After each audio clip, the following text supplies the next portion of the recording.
Assalamualaikum warahmatullahi wabarakatuh.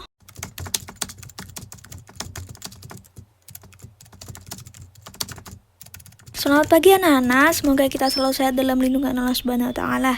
Nah, sebelum kita memulai kegiatan belajar hari ini, baiknya kita membaca doa dulu. Berdoa menurut kepercayaan kita masing-masing, berdoa dimulai. Berdoa selesai.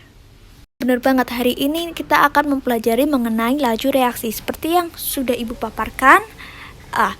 Tujuan pembelajaran kegiatan pembelajaran hari ini yaitu yang pertama, apa sih laju reaksi itu dan apa saja sih pengaruh faktor-faktor yang mempercepat laju reaksi.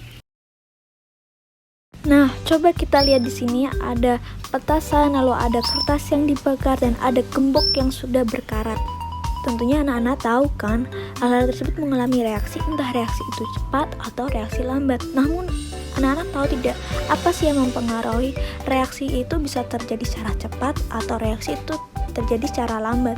Misalnya, besi yang berkarat itu merupakan reaksi yang secara lambat. Dan ketika kertas dibakar, itu merupakan reaksi secara cepat. Nah, Ibu kasih contoh lagi nih.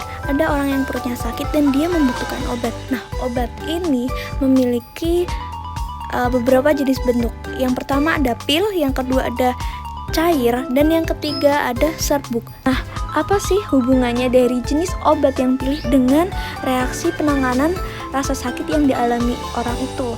Nah, hari ini kita akan mempelajarinya, memahami mengenai faktor-faktor yang dapat mempercepat suatu reaksi. Mari kita simak materi berikut ini. Yang pertama yaitu laju reaksi. Laju reaksi merupakan pengurangan konsentrasi preaksi atau penambahan konsentrasi produk tiap satuan waktu. Yang dapat diamati dari timbulnya bau, terbentuknya gas, perubahan suatu warna, perubahan volume, dan perubahan konsentrasinya. Kemudian apa sih faktor-faktor tersebut? Yang pertama yaitu faktor luas permukaan. Coba kita perhatikan 3 gelas di sini. Nah, gelas yang pertama kita masukkan dengan gula merah utuh. Lalu, gelas yang kedua kita masukkan dengan butiran-butiran gula merah. Dan pada gelas ketiga kita berikan kepingan-kepingan dari gula merah. Nah, sekarang coba kita pikirkan, gelas manakah yang lebih cepat bereaksi? Ya, gelas B lah yang cepat bereaksi, yaitu dengan gula merah yang berjenis butiran. Mengapa seperti itu? Ya, semakin kecil ukuran partikel, permukaan bidang sentuh akan semakin lebar, sehingga laju reaksi akan semakin cepat. Yang kedua yaitu konsentrasi. Konsentrasi berhubungan dengan jumlah partikel. Nah, coba kita lihat pada gambar tersebut. Pada gambar A, gelas A memiliki 4 jumlah partikel, dan pada gambar B memiliki 8 jumlah partikel. Maka, semakin banyak jumlah partikel, maka akan semakin banyak tumbukan yang terjadi, sehingga mempercepat laju reaksi. Lalu faktor yang ketiga yaitu volume dan tekanan, di mana keduanya ini berhubungan dengan jarak antar partikel. Nah, coba kita amati gambar ilustrasi tersebut, di mana pada sebuah ruang memiliki 5 jumlah partikel, dan kemudian pada ruang tersebut mengalami sebuah tekanan, sehingga partikel tersebut menempati volume ruangan berbeda. Nah, dari ilustrasi tersebut kesimpulannya yaitu jika terjadi sebuah tekanan, maka volume akan mengurang, maka akan menimbulkan sebuah tumbukan, sehingga laju reaksi akan semakin cepat. Seperti itu.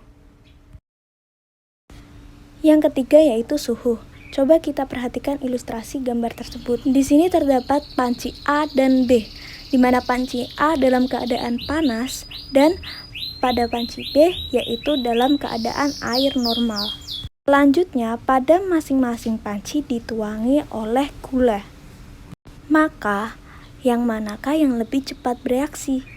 Nah, pastinya yaitu pada air panas. Jadi, semakin tinggi suatu suhu, maka semakin cepat juga laju reaksi. Dan yang terakhir yaitu katalis. Nah, katalis itu merupakan suatu zat yang mempercepat laju reaksi kimia pada suhu tertentu tanpa mengalami perubahan atau terpakai oleh reaksi itu sendiri. Nah, katalis itu ada dua, yaitu katalis homogen dan katalis heterogen. Katalis homogen merupakan katalis berada dalam fase yang sama dengan reaktan. Biasanya katalis dan reaktan berwujud cair atau gas, contohnya seperti H2SO4, NaOH, KOH, dan lain sebagainya. Lalu, katalis heterogen merupakan katalis dan reaktan berada dalam fase yang berbeda. Biasanya katalis ini berwujud padat. Contohnya logam nikel, platina. Biasanya katalis ini digunakan di berbagai industri untuk mengurangi biaya produksi.